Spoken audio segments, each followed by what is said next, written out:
భారతదేశం నుంచి కోటీశ్వరులు విదేశాలకు వెళ్లిపోతున్నారు. వారు చెబుతున్న కారణాలే ఏవైనా అసలు రీజన్స్ వేరే ఉన్నాయి. అవేంటి? మన దేశంలో కోటీశ్వరులకు నిజాయితీగా పన్నులు కడుతున్న వారికి రక్షణ లేదా? వారికి సరైన ప్రోత్సాహం లేదా? Watch this report.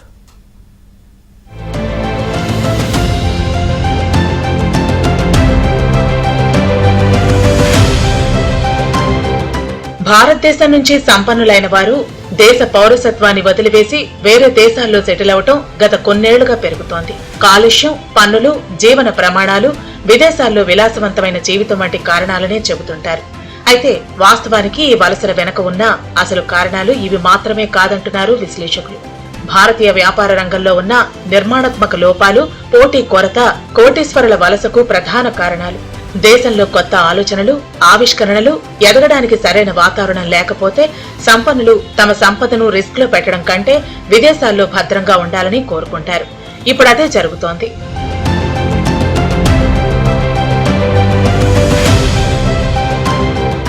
భారతదేశంలో అనేక పెద్ద పరిశ్రమలు, వ్యాపార సంస్థలు దశాబ్దాలుగా కొన్ని కుటుంబాల ఆధిపత్యంలోనే ఉన్నాయి.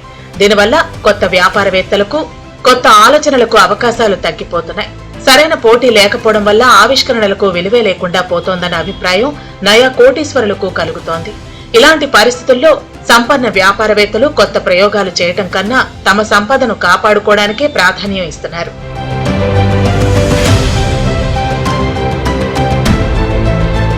చాలా మంది సంపన్నులు దుబాయ్, సింగపూర్ వంటి నగరాల్లో ఆఫీసులు, పెట్టుబడి కేంద్రాలను ఏర్పాటు చేస్తున్నారు.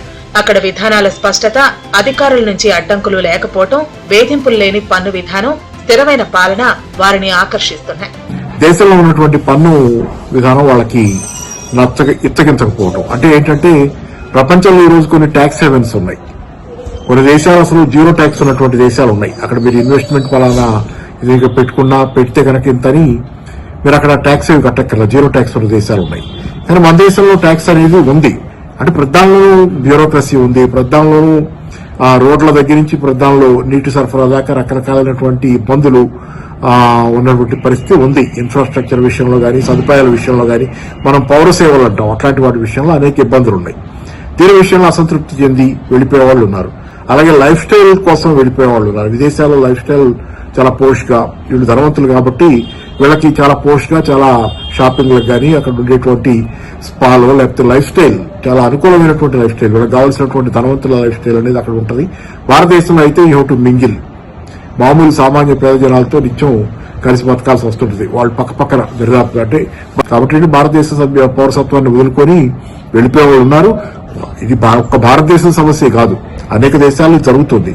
ఉదాహరణకి మొన్న బ్రిటన్లో లక్ష్మీ బ్రిటన్ పౌరసత్వాన్ని వదులుకొని దుబాయ్, అలాగే స్విట్జర్లాండ్ అనుకుంటా, రెండు దేశాల మధ్య పౌరసత్వాన్ని తీసుకుని వెళ్ళాడు. ఎందుకంటే బ్రిటన్లో ఈ మధ్యకాలంలో ధనవంతుల మీద పన్ను వేసే ఆలోచన ఈ లేబర్ గవర్నమెంట్, ఇప్పుడు ఏదైతే లేబర్ ప్రభుత్వం ఏదైతే ఉందో ఆ ప్రభుత్వం ధనవంతుల మీద పన్ను వేసే ఆలోచన చేస్తుంది. కాబట్టి ఆ పన్ను కట్టడం ఇష్టం లేక భారతీయ కంపెనీలు సిఎస్ఆర్ కార్యక్రమాలపై భారీగా ఖర్చు చేస్తున్నప్పటికీ పరిశోధన, సాంకేతికత, ఉత్పత్తి ఆవిష్కరణలపై పెట్టుబడి మాత్రం తక్కువగా ఉంది. దీర్ఘకాలంలో ఇది దేశ ఆర్థిక శక్తిని దెబ్బతీసే అవకాశం ఉంది. యువ వ్యాపారులు రిస్క్ తీసుకోవడానికి వెనకాడటం లేదు. కానీ వారికి ప్రభుత్వం నుంచి సరైన ప్రోత్సాహం మాత్రం అందటం లేదు. పెద్ద కంపెనీలు దివాలా తీస్తే వాటిపై ప్రభుత్వం కక్ష సాధించేలా వ్యవహరిస్తోంది. ఇది కూడా కొత్తగా వచ్చిన కోటీశ్వరులపై ప్రభావం చూపుతోంది. పెద్ద కంపెనీలు విఫలమైతే మూసివేయడానికి అనుమతిస్తేనే కొత్త వ్యాపారాలకు అవకాశాలు వస్తాయి. జెట్ ఎయిర్వేస్ పతనం, గత బ్యాంకింగ్ సంక్షోభాలు కొత్త అవకాశాలను కల్పించాయి.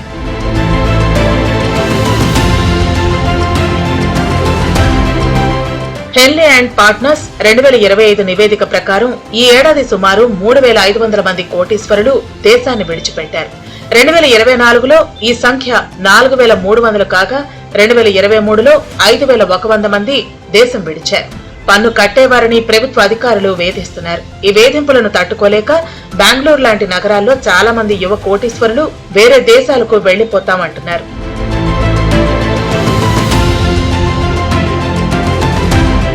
ప్రపంచవ్యాప్తంగా సంపన్నుల వలసల్లో చైనా, యూకే తర్వాత భారత్ 3వ స్థానంలో ఉంది. ముఖ్యంగా యుఏఈ వారి ప్రధాన గమ్యస్థానంగా మారుతోంది.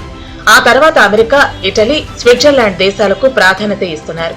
గత 3 ఏళ్లలో దాదాపు 19,000 మంది మిలియనీర్లు ఇండియాను వీడారు. దీనివల్ల దేశం సుమారు 1.50 లక్షల కోట్ల రూపాయల సంపదను కోల్పోయింది.